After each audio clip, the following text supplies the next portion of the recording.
Hi. Hello everyone. Hello. Hi. My name is Ryan. I play in a band called First Vows. Avery invited me to come do a workshop today. I'm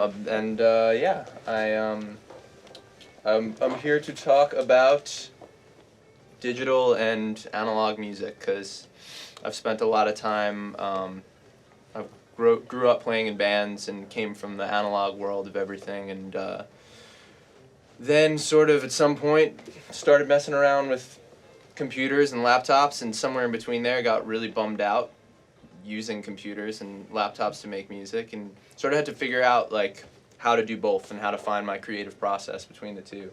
So you guys can come on in. It's all good. If you wanna. So first thing I want to say is like I am not a master by any means at any instrument, or I consider myself like true jack of all trades. Like very early in life, sort of knew that I didn't want to be Steve Vai or Mike Portnoy or anybody who was really dope at anything other than just I just wanted to write songs. I just wanted to make things. Like I knew very very early on, emotion was like way more important to me than technique.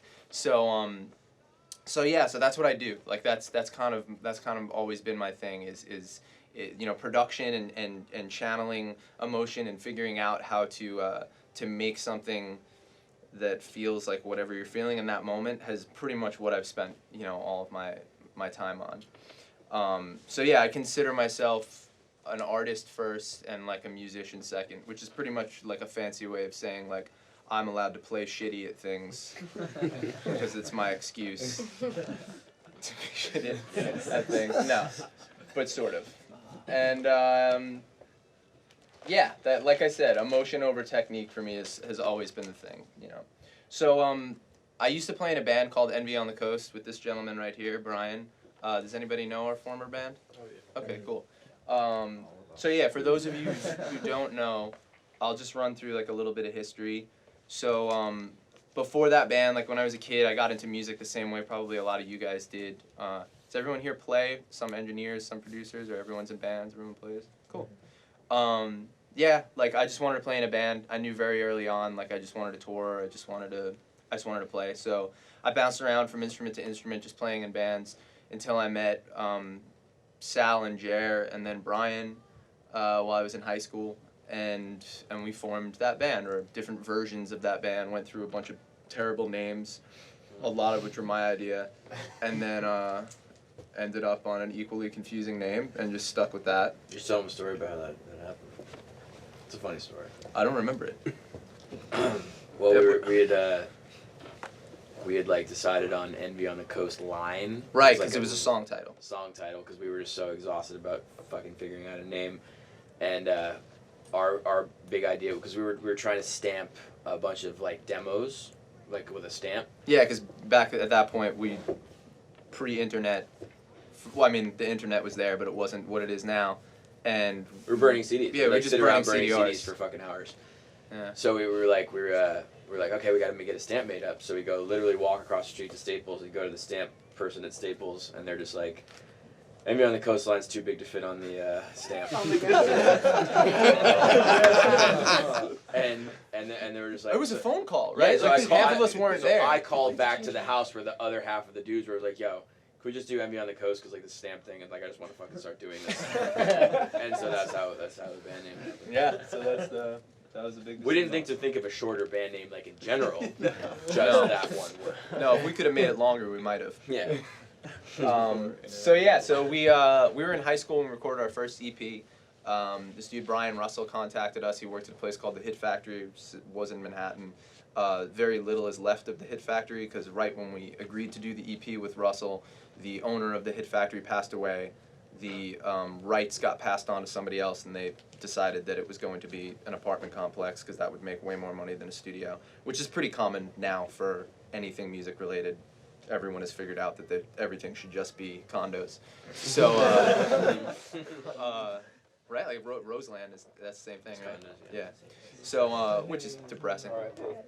R.I.P. man. But he was just like, all right, we'll just do this in my loft in Brooklyn, which is what we did. So we did the first EP there, and the first EP was, the majority of it was, with the exception of one song, were demos that I had written. The thing got passed on to everybody else, and the parts themselves, everybody elaborated on and kind of took them and did their own thing with it. So that was the first EP. The first full length was me wanting to get away from demoing by myself. Like, I really wanted everything to be purely collaborative, you know, like everyone having their 2 cents involved, which deemed to be insanely difficult for us. So that was like a really, really difficult record for us to write. It was still fun, but it was stressful. So that was the first record. And then finally we got to Low Country, which is the last record we did.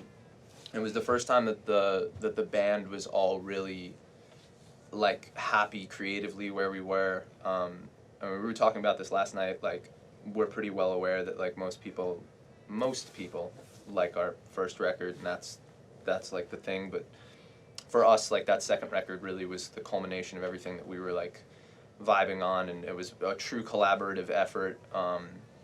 And then we finally made that, and it was too late because everything else fell apart. So, yeah, like personal level, you know, everything was in shambles. Business level, everything was in shambles, and the whole thing just sort of collapsed at that point. So from there, that's really the beginning of sort of the journey into using computers and stuff. Because before then, we were demoing on everything from like Canon digital ELPH cameras. We didn't have, Holy shit. yeah, we didn't have like a means of recording things. So we would literally just like, we would just face the camera to the wall just to get the audio, and then like that would be the demo. I think we actually sent those demos to Sean Bevan, who produced Low Country, which is ridiculous. But yeah, like I mean, we still demoed with an M-Box and stuff like that, but it was really just like a means to an end. Like, it was just our means of tracking. That was it. It wasn't much more than that, you know. When we recorded records, we were working with a producer, and it was all just standard going into Pro Tools, you know. Other than that, it was a rock band going into Pro Tools. That was my relationship with computers and technology up until that point. So so once the band ended, I started working on my own, and I remember my girlfriend sent me this email with this quote, like, after the band ended, and I was like, I don't know what I'm gonna do. And she sends me this quote from this documentary called Beautiful Losers, from this dude, Aaron Rose, who's I believe he's a visual artist. And the quote was, "There's something about losing it all and having to start over again and realizing that you're not really starting over again, you're just editing out all the crap that was holding you back." And I was just like, sick, like, that's exactly what this is. I'm not starting over. This is, you know, this is just picking up where I left off, and like, you know, now I could just do me, I could just do my thing. And I think it took me like 6 months with that quote in the back of my head to be like, this is 110% starting over again, and this quote does not apply to me even the slightest bit. Like, not even a little bit does this quote apply to me. And it was, because at that point, you know, if our band was to stay together, the truth was I had no idea what our next record was going to sound like, but I didn't even feel like there was going to be one. Like, I remember the idea of doing another record was like, I was really just not into being in a rock band at that point and playing heavy music. I was listening to a lot of stuff that was very new to me, a lot more soulful stuff, some electronically based stuff. And it was interesting to me, you know. It was just like taking me someplace new, and I wanted to explore all that, and you can't do that within the context of a rock band necessarily, you know. So yeah, I started heading down that road, and I quickly realized, you know, with the starting over thing, like, there was a lot of hurdles with that. The first hurdle was that, like, my tastes and what I'm listening to is completely exceeding my abilities. You know, like, you grow up playing instruments, you know, you're playing guitar, you're playing drums, whatever. You're starting from square one, and slowly you're seeing that build from a child all the way up to, like, forming a band with your friends. And you have all those years of growth. Even if it's just making noise in a garage, that's growth. Like, that's learning, that's practice, even if you're just, you know, just making noise at first. And I felt like an idiot sort of having to do all of that over again, or frustrated, I should say, like being like, why aren't I getting these things quicker? Because I'm acquiring new tools, I'm buying new toys and new things, and I'm just figuring out how to use all this stuff and then how I'm going to use it, you know? So that was those are the first hurdles, and then eventually you get to this point where, you know, or I got to this point where my chops felt decent enough in on all these new tools and these new mediums, and now it's figuring out like, okay, well, what do I sound like within the context of these mediums? Because it's difficult to, while you're learning something, creatively flow and let emotions flow through something when you don't know how to use that thing yet, you know, and you got to give yourself the time to make a lot of crappy songs and ideas just so you can figure out how to use all these things at first, because you'll have a ton of moments of like, why doesn't this sound the way I want it to sound, you know? And yeah, so that was a really long process, like years of being like, I don't know what happened, but I suck at music now, like, and just really banging my head against the wall. So my personal breakthrough came actually, I remember it because it was around the time of Hurricane Sandy, because I lived in a town called Long Beach on Long Island, and we got hit by Hurricane Sandy, and I lost my apartment. Everything was fine, like, just had to move back in with my parents for a minute, which sucked, but that was pretty much all there was to it. Still had all my equipment, but I remember just being frustrated and wanting to work on other things besides my own music, because I was just super in my own head at that point. So an old connection to the Envy on the Coast days hit me up and was just like, what are you working on? I'm like, honestly, dude, like, I don't even have a studio set up right now. Like, apartment's got 5 feet of water in it. Like, I don't know what the hell I'm doing. Like, give me some stuff to work on. From there, I got into, like, the songwriting and production world of, like, working for other people and working with other people on their projects, which was totally new to me. I can talk more about that if we want to later, if there's questions and stuff, but it can go super deep, so I'll just summarize it as like, there was a year where I was just doing a lot of that, getting super lost in other people's stuff, not really being able to find myself in other people's projects, and it frustrated, like, once again, frustrated, and but it was a good thing because it eventually brought me to this place where I was like, okay, I know what I want to do. Like, now I know how to take all these tools and things that I spent the last few years working with. I know what I want to do with them. Or I was, at least, I shouldn't say I know what I want to do, but I was just making things and it was feeling right, because I had this frustration over here of working with other people, and I would come back home and be like, I need to work on my stuff that doesn't fit within your typical parameters of what these other people want from me. So that eventually is really what gave birth to the First Vows project. It was sort of just this thing on the side that I was doing that finally developed into this thing. So yeah, that's pretty much the history. Before I go into like the method and formula and all that stuff, does anybody have any questions about the history or anything? Cool. So with my method and formula of working by myself, I learned that it's, even throughout all those years of like banging my head against the wall, it's super close to what I had been doing when I was 12, 13 and working in a band with the dudes. It was, when I was a kid, I started on drums first, and I always had trouble like sitting down with an acoustic guitar and being like, here's a song. Like, I needed rhythm first, so I would just sit down behind drums and play for 6 minutes, and you start to feel the structure of songs. You start to feel like, okay, like this is where a change would happen after X amount of measures, or and you start, whether you know it or not, start playing verses and choruses, or just grooves that would sit as a verse or a chorus or a bridge. And I realized it was doing the same thing. It's just now I was messing with drum machines, and now I was messing with samples and things like that. But I was still starting with rhythm, so that stayed the same. And I noticed that it was the same thing as far as, I never sit down and do the same thing twice. Every once in a while, I'll get a lyrical idea or a melodic idea.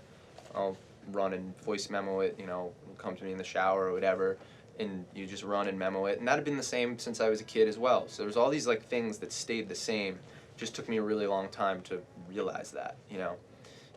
And I'm sure you guys have them too, like throughout your life, you'll look back and realize that there's even these like, there's these lines that you can draw between these early things that you heard as a child and these qualities about these things that are in music that you like 15 years later, you know, and it's really crazy, but it's all there, you know, it's like this DNA that goes through all of this stuff.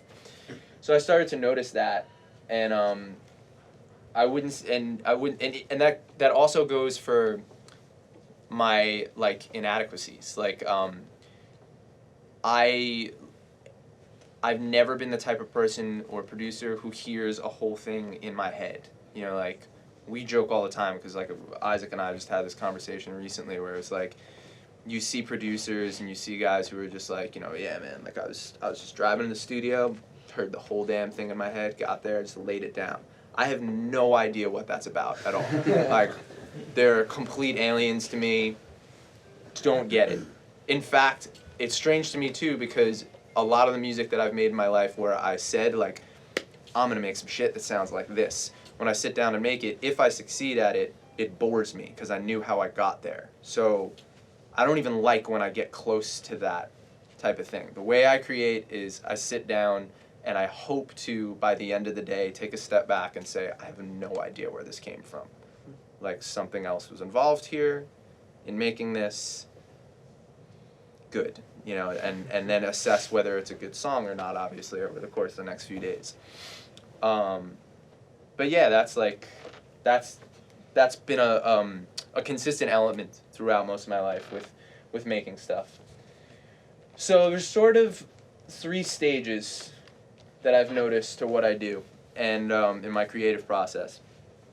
And this is going to get into a bit more of the digital versus analog world of things and sort of figuring out how to get those things to play nicely and get along with one another.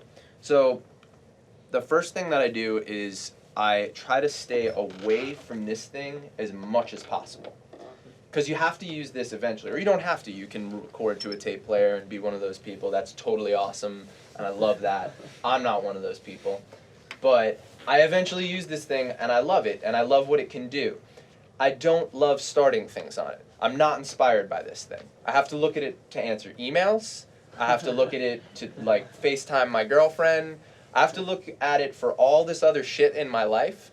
So when I sit down at this, I'm not like, goddamn, can't wait to write something on this thing. Like, not at all. So I try to stay away from this. I'll even purposely, if I'm gonna like plan to work on something for a day, maybe even keep it out of the room and just voice memo something, you know, whatever I have to do to stay away from this thing. If I am using it to track, I'm just hitting record, and my sessions will sometimes be 20 minutes long, like out of the gate, just because I don't want to hit stop. I don't want to touch this thing. You know, I just want to just press record and just jump from instrument to instrument and just jam with myself.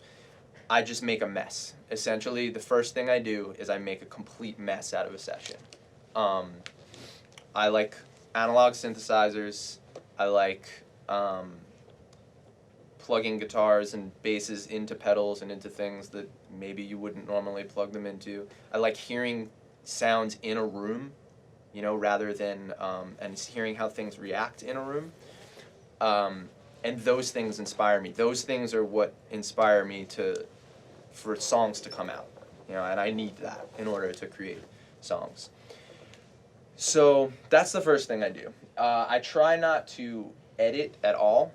Like, even if I'm jamming, let's say, on a synth and I come up with something cool, there's maybe 6 minutes of crap before then I'll just hit my playhead right where the moment is, where things started to feel right, and I'll jump to the next instrument and play over that section. So it really is a mess when you look at this session at the end of the day. I also don't have much regard for sound quality at this stage. I have an Apollo interface, which has a pretty good preamp in it. I get the sound to a point that I'm happy with, and I'm excited about it, and I'm inspired by it. I don't obsess over it.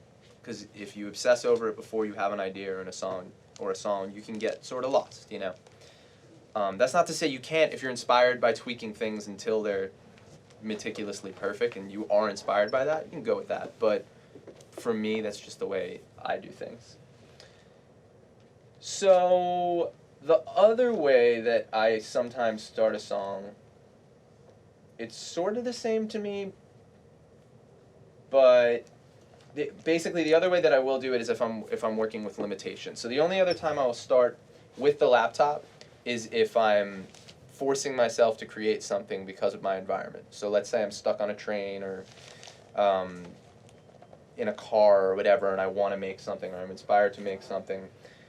I'll start on the laptop, but then I'll compensate by trying to use real samples or sounds and manipulate them and track them and sort of work within that limitation. So I'll show you guys an example of that, just so you can hear.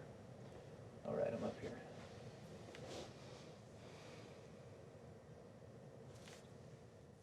Actually, before I show you that,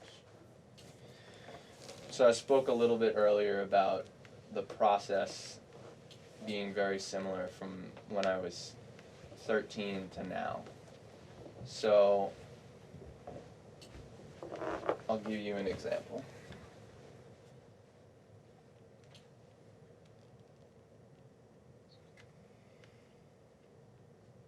So this is a song off the last Envy on the Coast record.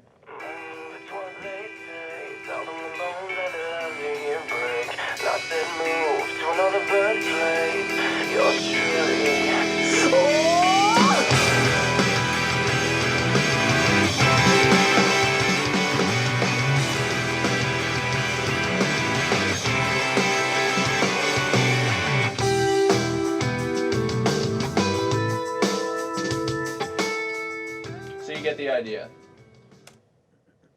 This was where this started from. I had a little two-track M-Box, a crappy Epiphone bass, an acoustic guitar. I don't know why I didn't have an electric guitar that day, but I didn't have one. And I sat down on drums. That was the first thing I did, was just jam on drums first. No structure to it whatsoever. Obviously overplaying. And then just put this bass line over it. This vocal never made it to the track. I don't think. This isn't anywhere in the song, right? I don't think I've ever heard this. Yeah, but we wrote it off this. This is the first thing. I'm sure I did. I remember another demo of this song that was like... Yeah, there were a few. So the pre-chorus happened there. So I'm pretty sure that lyric just came as I was just like making shit up in the room. And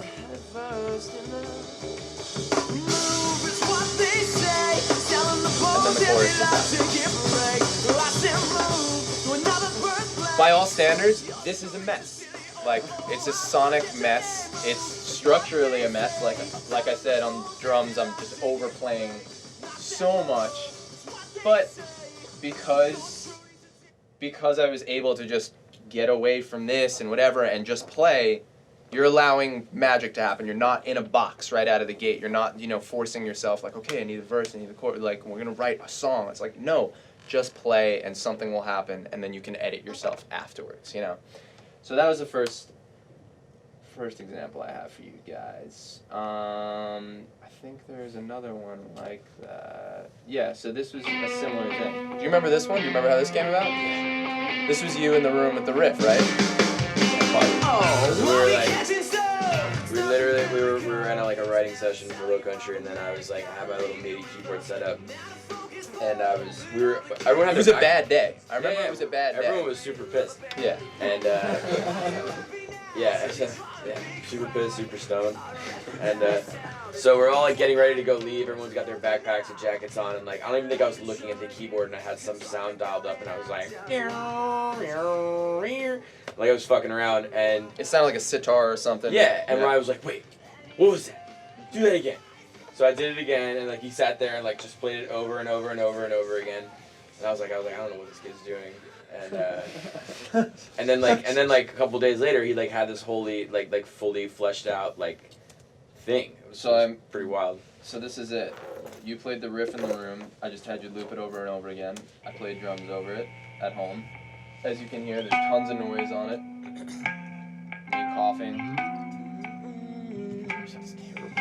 It all sounds terrible, but it doesn't matter because you're just writing a song. That's the whole point of what it's saying. See?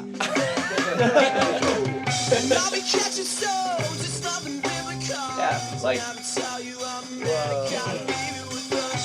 He's contributing here, like, so much more. Check your head. This is before I heard Check Your Head, too.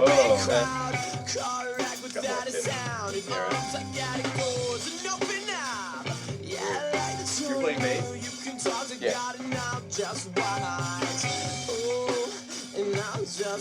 This all got cut out pre-pro? I think so. Same song.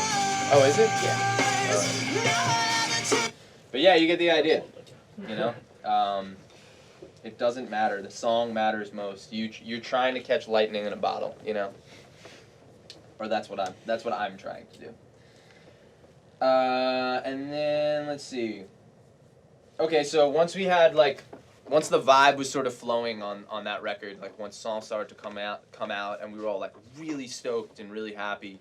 Once we got out to California to cut that record, because we did it in Santa Monica at Red Bull Studio with Sean Bevan, there were so many toys to play with. There was like so much cool stuff in that studio, and like we'd never been in a situation, as you can hear, where quality gear is set up ready to play it all the time, and someone's there to record it. So then some ideas just sort of happened in a very similar fashion to what I've been saying, but in strange ways. So on this song, this is actually Sal playing drums in the verse. It's a 4-bar loop because he couldn't play it straight for more than 4 bars. The shaker's a loop too. Yeah. And then I played drums on the chorus because he couldn't play the beat while leaning into the crash. It just like screwed him up. Am I playing bass on this song? Brian's playing bass on this song. I think I played guitar, but maybe I played guitar too. I played the... Oh, so I played the bridge. Yeah. But it just goes to show you like similar weird thing where it's like we just like walked into the live room and everyone was playing other people's instrument, and instead of it being me being like, yo, play that again, it was Bevan who came in and was just like, we're gonna track this because what are you guys doing? Like, this is wild, you know? What's funny is that like this song really came out of a place of boredom. Like it was Yeah. just like literally people were just bored and there's instruments around, and it's like it's a very like primal way to like to make a song, because I feel like that's where that urge comes from as like a teenager or something. You're just fucking bored and you're like, okay, well, time to pick up the guitar and like do something. Yep. So yeah, so you've got that, and then here's my example of working within limitations. So at the time of making the First Vow stuff, I was working over at Webster Hall occasionally, and I had a day there where I was at work, and I knew that I was going to be moving out to California, and I had to finish my record, and I needed more songs. So I didn't have time to be at home working on stuff. And I went over next to Webster Hall. There's like a bubble tea place, and I went and got bubble tea. And then on St. Mark's? What's that? On St. Mark's. Yeah. And like right on, that's Webster, right? Is it on St. Mark's? Yeah, no, it's not on St. Mark's, but it's like It was- Webster's on like 11th. And you walk across. I don't know what fucking heaven. So maybe. It's where all the storefronts like go down. Yeah. St. Mark's. Yeah. So I'm from New York. So So Mark's. That's a cool t-shirt. So anyway, I went in there and was just like, I'm gonna make something. Like this is all I have. I'm not normally inspired by this thing, but screw it. I have to make something. So I had this guitar sample. It was like this little classical guitar sample thing, which sounded like this. It was just this stab. Then I took it and pitched it down and basically was like, okay, what can I pitch this down to that would be in the key? So I went 5 half steps down and got that. And then now I normally play everything on pads because I'm a drummer first, so I like to mess with dynamics and feel, and it's important for me even with samples to just have them on the pads, but I didn't have that. So all I could really mess with was dynamic because it was difficult for me to sort of figure out what I would do timing-wise. It was just using a mouse.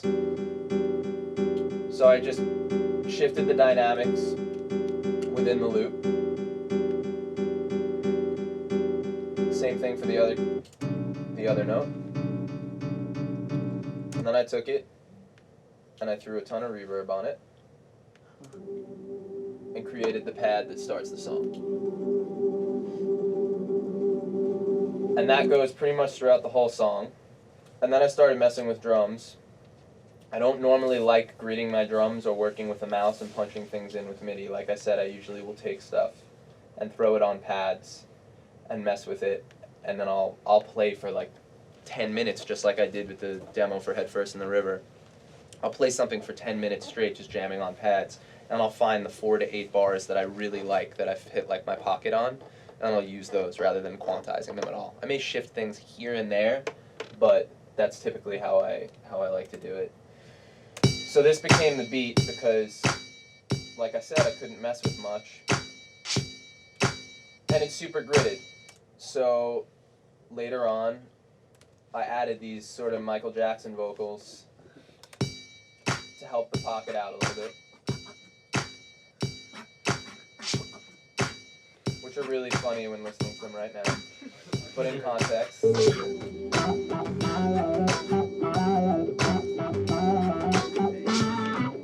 So then from there, so this is kind of the reverse of my process. You know, like I normally start out with real things, and then I mess with this thing later. I didn't have real things at the bubble tea place, so I had to mess with this thing first, and then do all the real things later. So I was like, okay, I'll mess with my synths and my guitars and my bass after, since all the sort of computer synthetic sounds are really all that's there right now. I need the live portion of my sound to come in afterwards. And yeah, so that eventually becomes, after mixing and all that, it becomes this. The low end is just a synth like bass note underneath that classical guitar hit that forms the pad.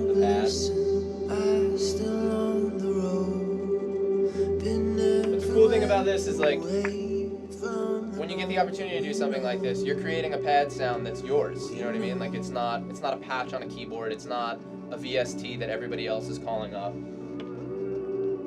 And you can recreate it. Other people can probably pull up a VST and be like, yeah, but it did the same thing with this. You can, but I personally believe that there's some type of unconscious value to doing this. You know, it doesn't feel unnecessary to me. And it's more fun for me. You know. Isn't that like the whole argument between analog and digital? Is that like small line between like something like that and then somebody calling up a VST that gets it almost right? You know what I mean? Exactly. That's exactly, yeah, 100%. What's your name? This guy's got it. Fucking paying attention. Spot on what the argument is here, actually. Chilling it right now. What's that? It's like the spot on description of how the argument has manifested itself in this department. Between those two worlds? Yeah, I'm gonna go a little bit more into that for sure. Actually, screw it, I'll go into it now. Yeah, like during that songwriting production portion of my sort of discovery of what I like and all that, I met a lot of people who show up with just this and do incredible things with it. There are a lot of people back in LA, I would say most people in LA are showing up with just this in a room. And they're phenomenal producers. Like, I can confidently say that if I sat next to them with just this, I'd be useless. Like, I would feel useless, and I felt useless in a lot of rooms and in a lot of creative environments because I'm just like, shit, man, like, I can't get a VST to sound like that, or I can't get it to do that, you know? There's nothing wrong with that. That's rad, and that's their process, and I still love working with people who are all in the box. I have no problem with it whatsoever. It's my own personal thing, you know? It's how I'm inspired, and it's how I get songs to happen, You know, it took me a while to figure that out, but it's a completely selfish thing. You know, it's fun, and it's interesting to me, and it's what gives way to the initial idea. You know? I will say this.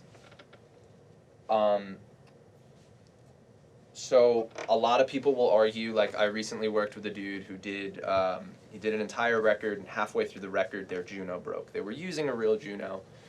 The Juno broke, and this producer was telling me, he's like, yeah, we went to the VST, and like, dude, there's no difference. We A-B'd them, like, because it broke in the middle of a song, so they literally had to like finish the song with the plug-in. And he's like, yeah, there's just no difference. And it's like, okay, sure, so long as you don't mind the fact that like now you have to use a mouse for settings instead of touching things, which, right, like I said, that's important to me. Personally, I think there is a difference. I think that you could stand in front of a computer and listen to both and maybe be like, yeah, no, there's no difference. But you could do the same thing with a WAV file and an MP3 file, and that argument has been made before when people say that there's like, they can't hear the difference. To me, that's like eating a salad and looking down at your stomach and be like, I'm not healthy yet. Like finishing a salad and expecting to be a healthy human being 5 minutes later, or expecting to feel that change in your body. I think if you were to listen to vinyl for a long period of time, or you were to listen to high quality audio over an extended period of time, and then you were to listen to an MP3, and the same goes for the VST versus analog instrument argument, I think there is a difference. I really genuinely believe there is. But I don't think it's a conscious thing. I don't think it's a thing that you could sit next to your friend and argue and fight over, like, you know, I can hear the difference, man. Like, I don't think that's worthwhile. To me, I think it's on a much more, like, spiritual, scientific, subconscious level where years from now they're going to, like, come out and be like, yes, it turns out, like, VSTs and, like, fake instruments are, like, actually making us dumber or something, you know? I mean, I don't mean to interrupt you, but there's this book, Perfecting Audio Forever, which everyone here should read, where they do they'll hook you up to those fucking sticky things, I don't know what they're called. Right. Things Electrodes. and like, yeah. So they're doing like brainwave scans, and they would play like a lossless audio file versus an MP3 versus a vinyl, and like see how people's brain reacted to it. And 99% of people, when they were listening to something that was like an MP3 or a low grade file with like aliasing and stuff like that, their brain looked like it was under stress. So There you go. I mean, there's something to be said about that, but like, Yeah. it's not necessarily conscious stress, but like, Right. there you go. Right. And that's exactly what I'm getting at. Like, they're both cool, you know? They both can do cool things, but I think one of them is more fun.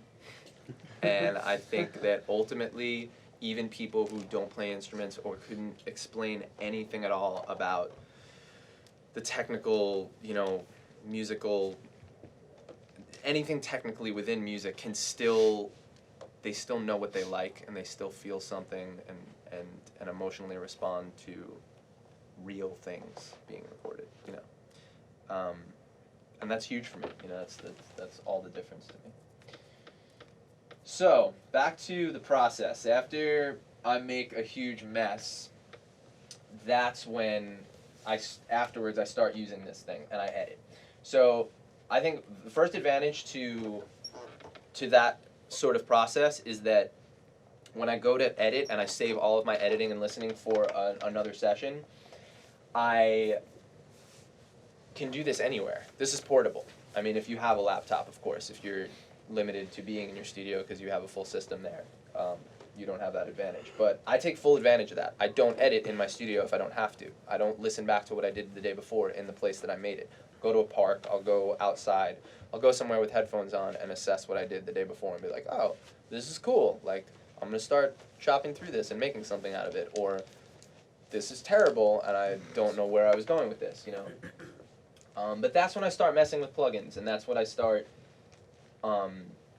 turning the things that I did the day before into something else. So, I'll give you an example of that. Because as much as I just talked shit on computers for a long time, I do love them, and I do love what I can do with them. I just don't want them to replace all the cool stuff that I also enjoy messing with. So this is a song I put out towards the end of last year, and in this situation I started with the vocal. I had the vocal melody. I think it was like a in the shower thing, rush out and voice memo it, and then I had different chords underneath it a few different times, and eventually settled on the chords that you hear in the song. So for the bridge of this song, there's this weird synthy thing that happens.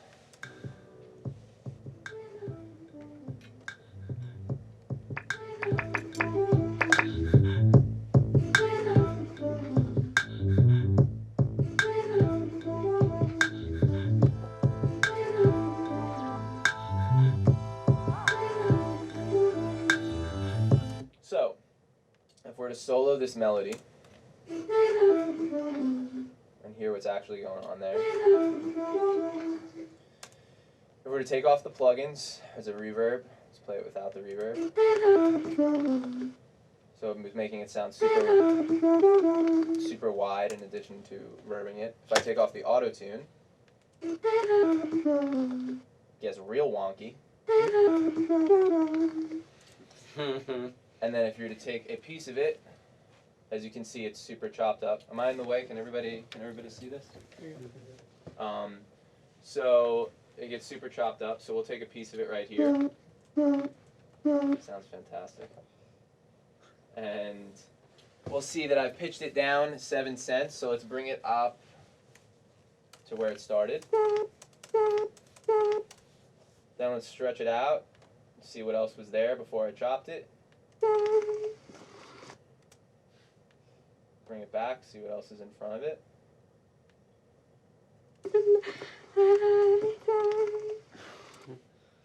Bring it out a little bit more. Wait.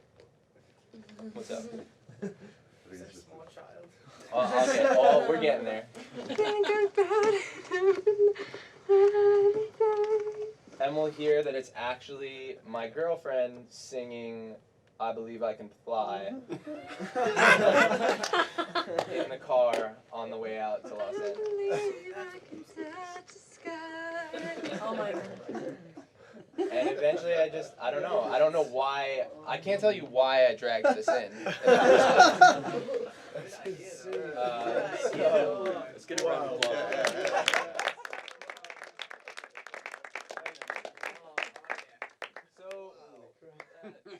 And then, I don't know, like, that's what I love computers for. It's like, no, I don't have an analog synth that can take my girlfriend singing I Believe I Can Fly and turn it into that. I don't have any analog instruments to do that. But I sat here, and for whatever reason, something told me to drag that audio file in and just start messing with it. And then, just bring it to the point where it was all tuned up and became this thing. And it takes, hours of chopping and reversing parts, but you get the hang of it, and it becomes fun, So I like it for things like that. And the same goes for the synth in the pre-chorus. So a lot of times when I start messing with stuff too, like I'm working with limitations. So for example, this synth. Yeah. I'm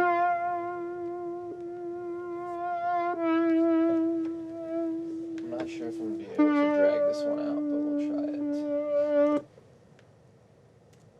So that was on my Dave Smith synth. Yeah, here we go. So this was the original file.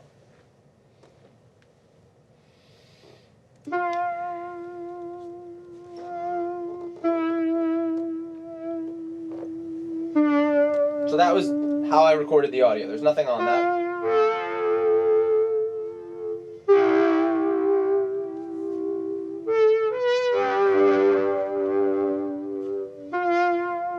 But then I decided when that ended up becoming part of the pre-chorus that it needed more to it. I'm now at home. I don't have my synths. I'm working with that limitation, and instead I just start reversing stuff, copying and pasting, and pitching the same exact synth file to create harmonies out of it.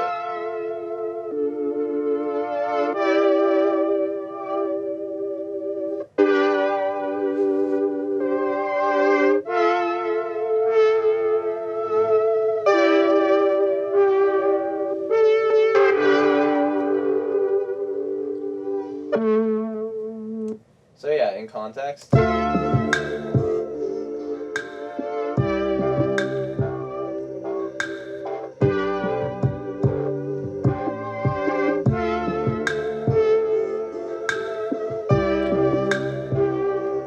So you get what I'm saying? Like, I actually enjoy working with the limitation of, like, shit, I really wanted this to be bigger and actually be chords rather than this one single melody line, but instead, I don't have my tools there, and I have to use this. But it's fun, because it creates all these weird little artifacts and these, like, chops and imperfections, and I like all of those imperfections. I like that this thing preaches as being a perfect thing, but it's not, and it actually screws up your audio in a really awesome way. Like, I like that. So, from there, I'll give you guys another example. So on this track, Brian, Isaac, and I were in Brian's basement one night and getting real freaky. As tends to happen in the basement. As we do. As tends to happen. Brian has a bunch of... you still have all the toy pianos and everything? Fuck yeah, dude. Alright, so Brian has a bunch of like toy pianos, like literal pianos that are this small, and all sorts of other like tiny miniature instruments, because he's a pretty small guy, so... That's tight. And we were down there. Sometimes I like to just step on them just to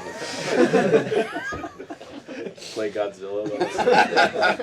And Isaac sat down on them, Brian was at the board, I was somewhere else in the room. So we have this sound. So if I'm to take this sound and reverse it, we will hear... I don't even think there's anything on this plugin wise. Oh wait, no there isn't. I forgot about that. Rugrats? That's what it is. It's a little Rugrats piano. And if we're to reverse these, it's just stabs. Now if you'll notice too, like, it's super imperfect. The timing's a little bit wonky, but when you reverse it, it really gives it this crazy sort of pocket to it. So basically I remember that Brian did all the reversing stuff, and then I sort of brought it home and started chopping things and moving around to make these sections out of it. The bass for this song was a thrift store organ. It was the foot pedals on the thrift store organ. Yeah. Forgot about that. And I was just sitting down on my knees playing the thrift store organ. And then I brought it home and just ran it through a ton of plugins to make it, you know, a little bit grittier and a little bit bigger sounding. What else was on here? I think that was pretty much it. Then we just, you know, we started adding guitars and The thumb piano. thumb piano. What do you mean? Remember that little? That was on there? Yeah, that little. Doop, doop. Oh, the right. So Brian had this. But it's just a sound maker. Yeah, it's like a box with a plug-in in it, right? Oh no, that's like that. That's The hand drum? the index drum. That's like this. It's like this wooden box with a Oh, they just hit it. piezo pickup. That's what you're talking about, right? Yeah. Kalimba is what I think. I was he's- thinking it was that, thinking but, it's that, it's but it's- actually just some the weird stump box. that- Yeah, Yeah. it's just like literally a wooden box with a piezo pickup in it and a 1/4 inch in, so you could just you can sing into it, you can do whatever you want with it, but it's really for like a percussive thing. The other band last year had one. I remember you were- Yeah, I got that same thing. they're cool. That's this thing.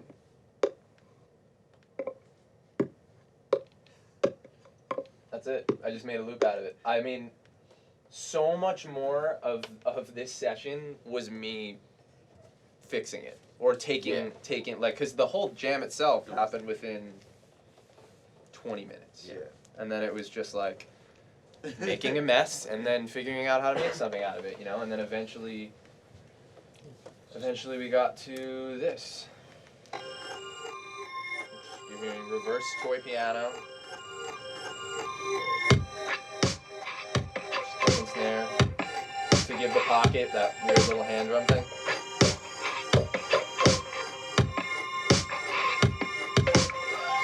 That little flutter thing that happens is just the reverse toy piano and me taking it and just pitching new notes out of it and then Really? putting reverb on it. Yeah. Freak, dude. Sick. But then, once again, like I just keep saying the same shit over and over again. But it was just limitations. Like I didn't have the toy piano to make something new out of it, and I had no other instruments seemed to sound right there. And I was like, I just want something little at the end of the verse. So it's just like copy paste, copy paste, copy paste, and make something new out of it. So yeah, I think that's a decent amount of examples from the editing phase. So the last thing I'll do in my process, make a mess, edit it, turn it into songs. Last thing I'll do is I'll re-record things that I think need to be recorded. So if I don't have a Rhodes at my disposal and I'll use a plugin for that, I'll re-record with real Rhodes. Same thing goes for an organ. If I have access to a B3, I'll go and re-record my plugin B3 and do the real deal. Yeah, and then of course final vocals, and that's all. It's pretty straightforward. I'm sure that's all in the vein of what you guys have already been doing, in most of your sessions. The last thing I'll bring up as an example with that though is that you don't always have to re-record things, and it's important to pay attention to your ears. And know what not to re-record, because this has happened a ton of times in every record I would say that I've ever made. We've had to make a decision like that where you go to do the final version of something and you're like, nope, I think we just have to drag in what was on the demo because we're not going to beat that, So a good example of this for you guys would be this, if I can find it. Where's the vocal?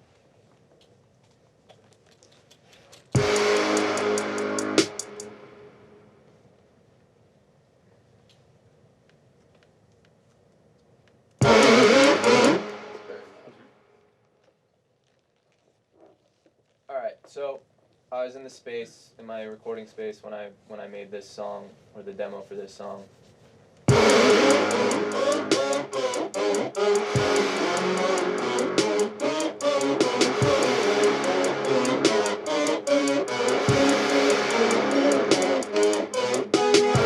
So I sang that melody and was like, oh, that's going to be a sweet guitar part. I got to go home and learn how to play that. And then I went to play it on guitar and I didn't like the way it sounded. So I took the demo melody and ran it through a ton of plugins and decided that that's what needed to stay.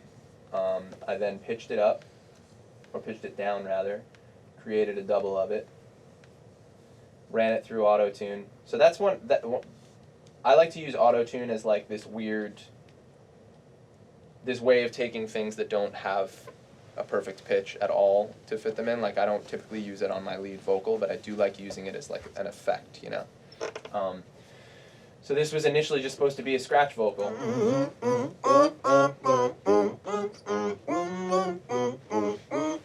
And then I just ran it through a ton of shit.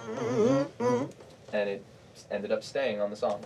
So another example of that, like just knowing what you should keep. Like I was sort of banging my head against the wall being like, why can't I get this guitar to sound the way I want it to? And it just wasn't doing any of the things that was doing. So yeah, I ended up just leaving it. And where's the final?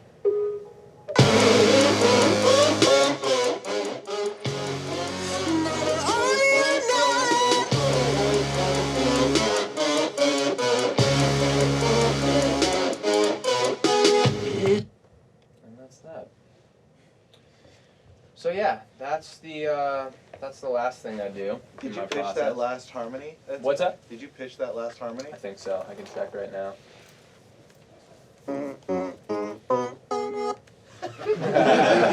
I just imagine someone eating like the dopest burger, being like, Yeah, I pitched it. Yeah, it's about 6 cents up on the burger now. One down. Yeah. Yeah.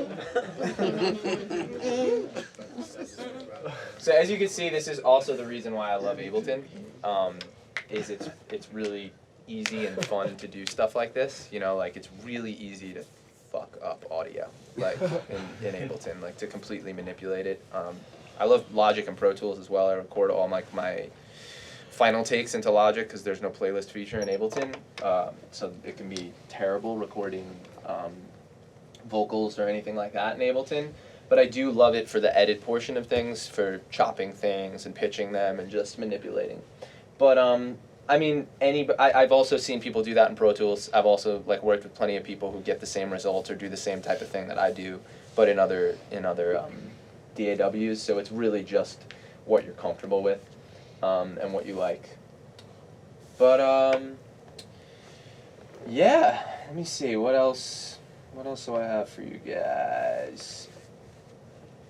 I felt obligated to talk a bit about the industry stuff or the industry side of things, just because it seems like people always want to hear things like that.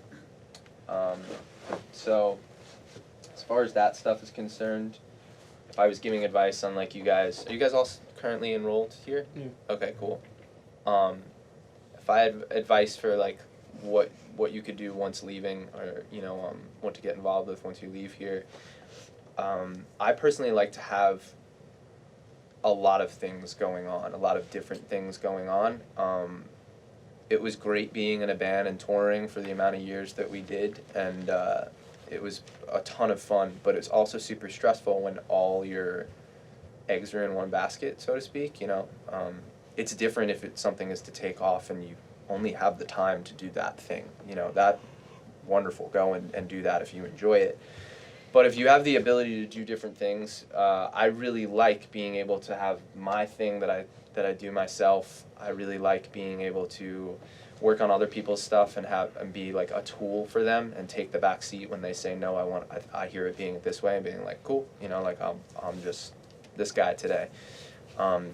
Scoring stuff, getting the opportunity to work with a visual element and bring somebody else's vision to life.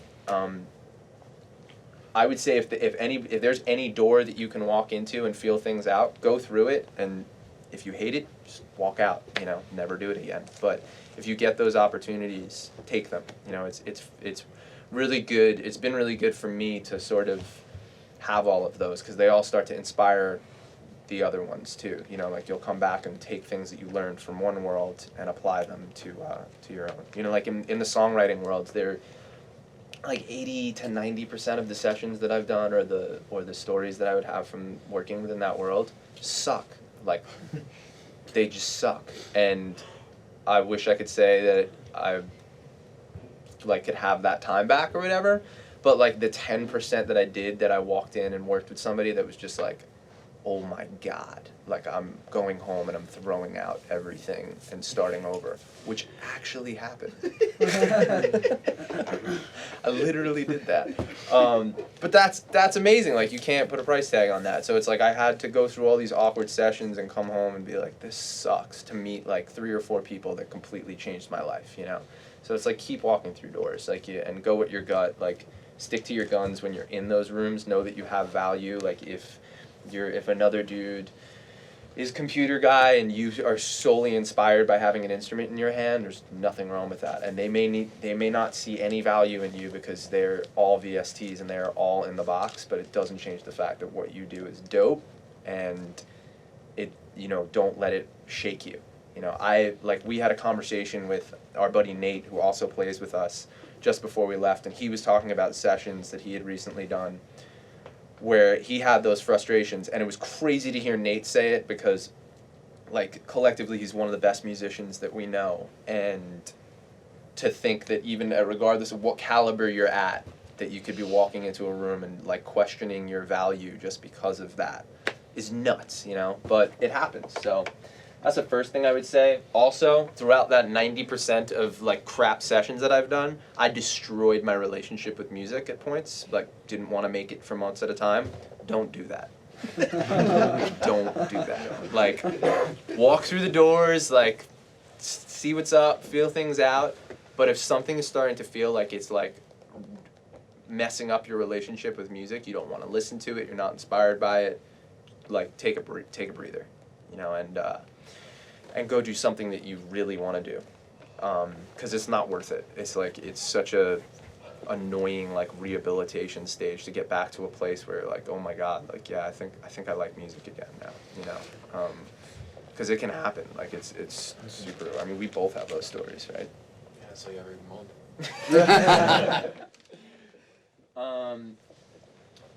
Another thing I've like noticed, a lot of friends of mine, I've been guilty of it too, especially out in LA. It seems to be a thing.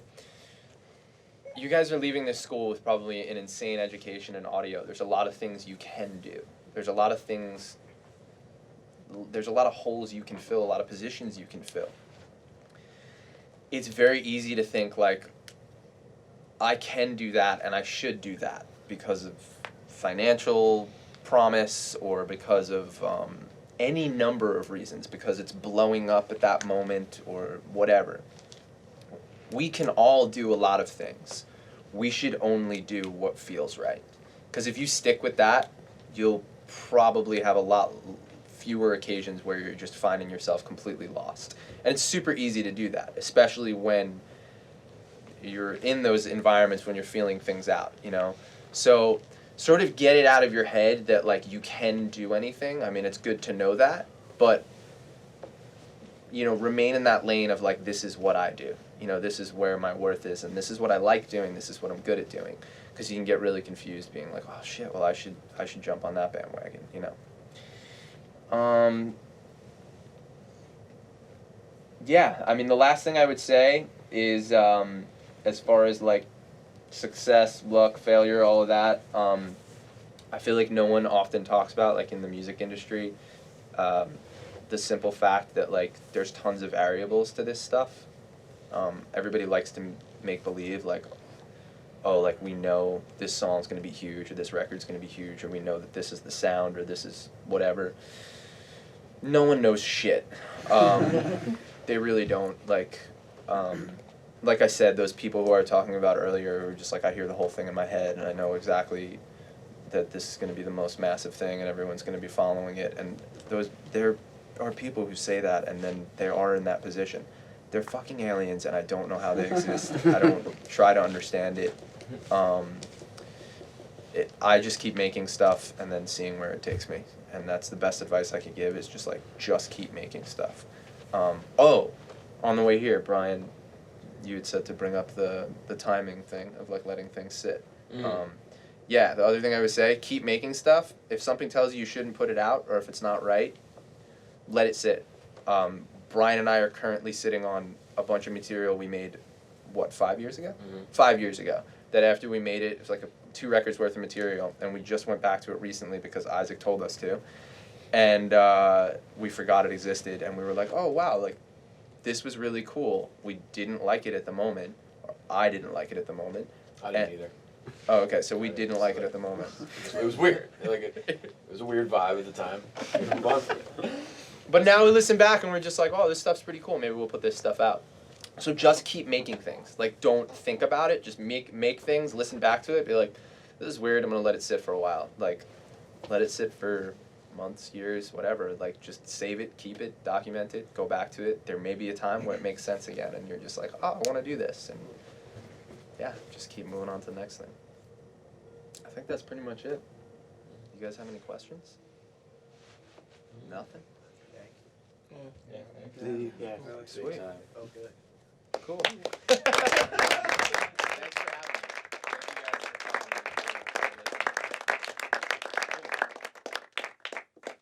having me. Outro music. House music? Yeah. No, not that. That's perfect. There you go. Yeah. Do we have to like load in or anything? Let's do that now. Okay. Yeah. We're waiting for you. Sorry.